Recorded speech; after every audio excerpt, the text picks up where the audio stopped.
சுத்தமா தேவன நீ துதிச்சுட்டு அழகா ட்ரெஸ் பண்ணி போனாலும், பார்க்குற ஜனம் என்ன நெனைக்கிறாங்க? இவங்க கிறிஸ்தவர்களா? அப்படின்ற மாரி யோசிப்பாங்க. ஏன்னா கிறிஸ்தவர்கள்லாம் இப்படிதான் இருக்கணும்.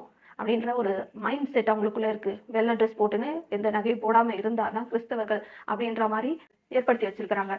ஆனா, அது அப்படி கிடையாது. அது வெளித்தோற்றம் மட்டும் தான். மக்களுடைய பார்வைக்கு தான் அது சேருமே தவிர, நம்ம இருதயத்த தான் கர்த்தர் பார்க்கிறாரு. வெளித்தோற்றத்த அவர் பார்ப்பதில்ல.